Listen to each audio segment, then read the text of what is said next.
गोठिया परिवार के स्वागत सम्मान समारोह के अध्यक्ष माननीय दिनेश रूपा जी, और मैं तो आप सभी की ओर से, समाज की ओर से, सभी लोगों की ओर से मैं तो इनको बधाई देना चाहता हूं कि ये पुनः जिला अध्यक्ष बनकर आए हैं, तो मैं इनका स्वागत करता हूं, इनके लिए धन्यवाद देता हूं। साथ में विराजे भाई प्रधान तोताराम जी, हमारी जो प्रतिभा हैं भाई आनंद जी, बेटी प्रीति जी, बेटी रेणु जी, भाई डॉक्टर साहब, हमारे बलराम जी जो हर माह को फंक्शन को बना देते हैं, भाई जिला अध्यक्ष रहे ओबीसी के भाई रमन जी, और सभी सम्मानित सरदारों, बहुत खुशी का विषय है।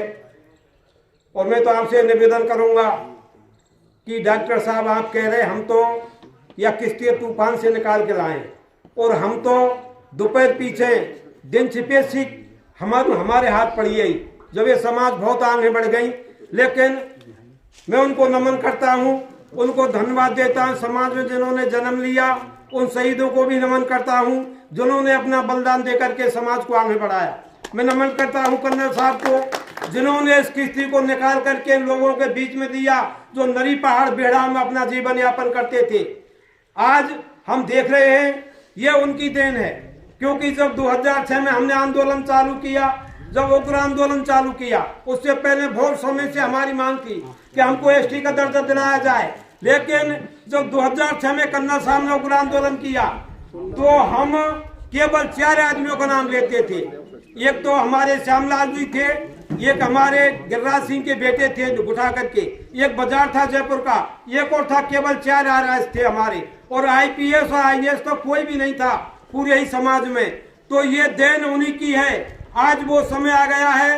एक प्रीति मेहता आईएएस अधिकारी थी, तो कर्नल साहब ने कहा था, वो समाज कल्याण विभाग की अधिकारी थी, वो सचिवालय में बैठी थी, हमारी मीटिंग चल रही थी, तो कर्नल साहब ने कहा था कि प्रीति इन कुर्सियों पे हमारे गुजर कब आकर बैठेंगे।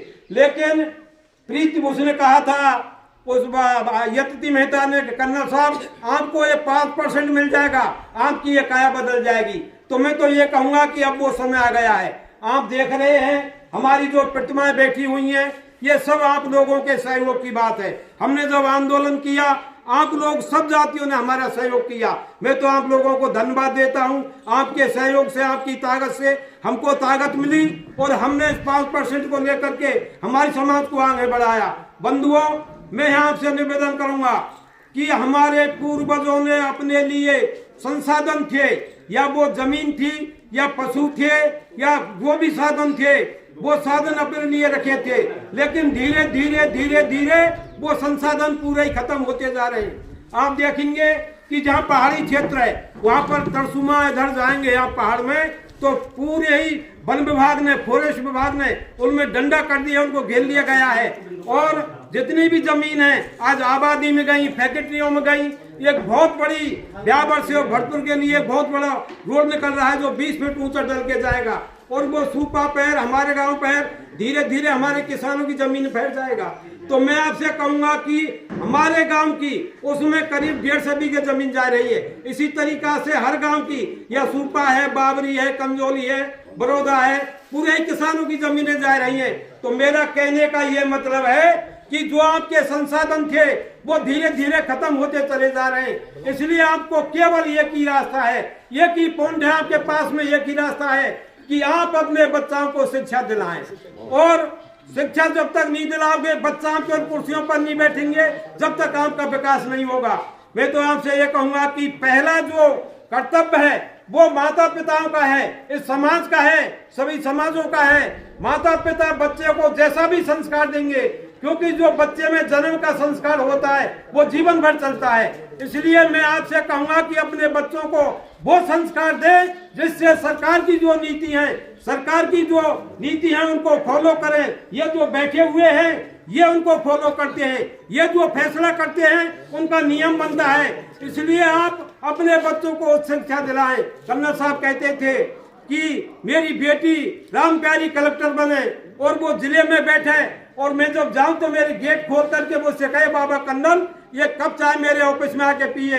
तो आज वो समय आ गया। कर्नल साहब तो नहीं है, लेकिन वो समय है कि धीरे धीरे आज हमारे बच्चे काफी मेहनत कर रहे हैं। और आप ताजुब करोगे, बयाना है या जयपुर है, एक एक औरत 10-10 बच्चों को और बयाना में पढ़ा रही है, जयपुर में पढ़ा रही है।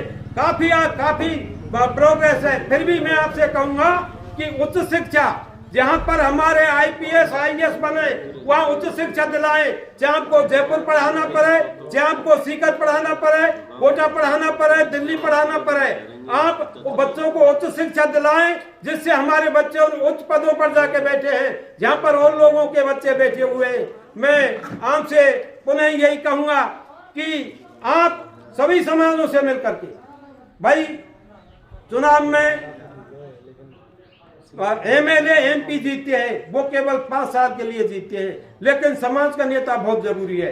मैं आपसे कहूंगा कि देश को आजाद हुए काफी समय हो गया, काफी MLA MP बने हमारे में, समाज में, सभी समाजों में, लेकिन कर्नल साहब इस समाज में आए, उन्होंने इतनी जागरूकता की कि आज हमारे बच्चे सभी ऑफिस में मिल जाते हैं। इसलिए सामाजिक लीडर भी बहुत जरूरी होना है। और हमारे जो समाज के लोग हैं, कर्नल साहब कहते थे कि भाई हमको अभी एक लड़ाई और लड़नी है। वो लड़ाई क्या है कि राजनीति की लड़ाई है।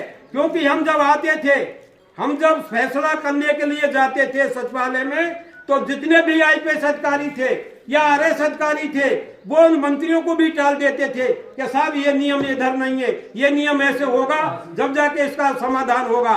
तो आज आप अपने बच्चों को पढ़ाएंगे तो उसके लिए वो बच्चे टेबलों पर जाकर बैठेंगे। हम आंदोलन करते थे 1 महीना, लेकिन टेबलों पर जाकर के हम हार जाते थे।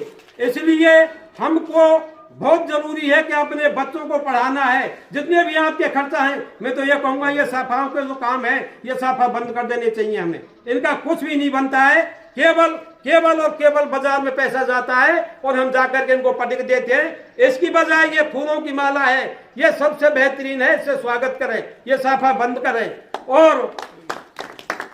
और मैं तो ये कहूंगा कि आप सभी, हमारे यहाँ चुनाव आने वाले हैं, चुनावों में उन आदमियों को निकालें जो समाज की सेवा कर सके, समाज का विकास कर सके। और फिर उसके बाद में MLA के चुनाव आने वाले हैं, MP के चुनाव आने वाले हैं, उन लोगों को चुने जो हमारा हित करें, समाज का हित करें, क्षेत्र का विकास करें। उन लोगों को चुने जो समाज की पूछे, समाज की सेवा करते रहे। मैं ज्यादा नहीं कह करके पुनः आपसे ये निवेदन करूंगा कि आप अपने खर्चाओं को बंद कर दीजिए। फालतू के खर्चा जितने भी हैं, ज्यादातर ये समाज, गुजर समाज खर्चा करती है, उनका कोई भी महत्व नहीं है। कोई भी तुम्हारे इनाम नहीं मिलती है, कोई भी तुम्हारे अखबारों में नाम नहीं जाता कि इतना खर्चा कर रहे हैं। सब खर्चाओं को बंद करके इन बेटों पर खर्चा करो, जिससे आपका सम्मान बढ़े, आपकी इज्जत बढ़े, आपका समाज आगे बढ़े और आपका दुनिया में नाम हो। तो मैं ज्यादा ना कह करके गोठिया परिवार में भाई BP सिंह ने हमारा जो स्वागत किया और हमको यहाँ बुलाया, सब गोठिया परिवार को, मैं नंगरा को धन्यवाद देना चाहता हूँ। और आप सभी यहाँ पधारे, आप सभी के लिए धन्यवाद। जय हिंद, जय भारत।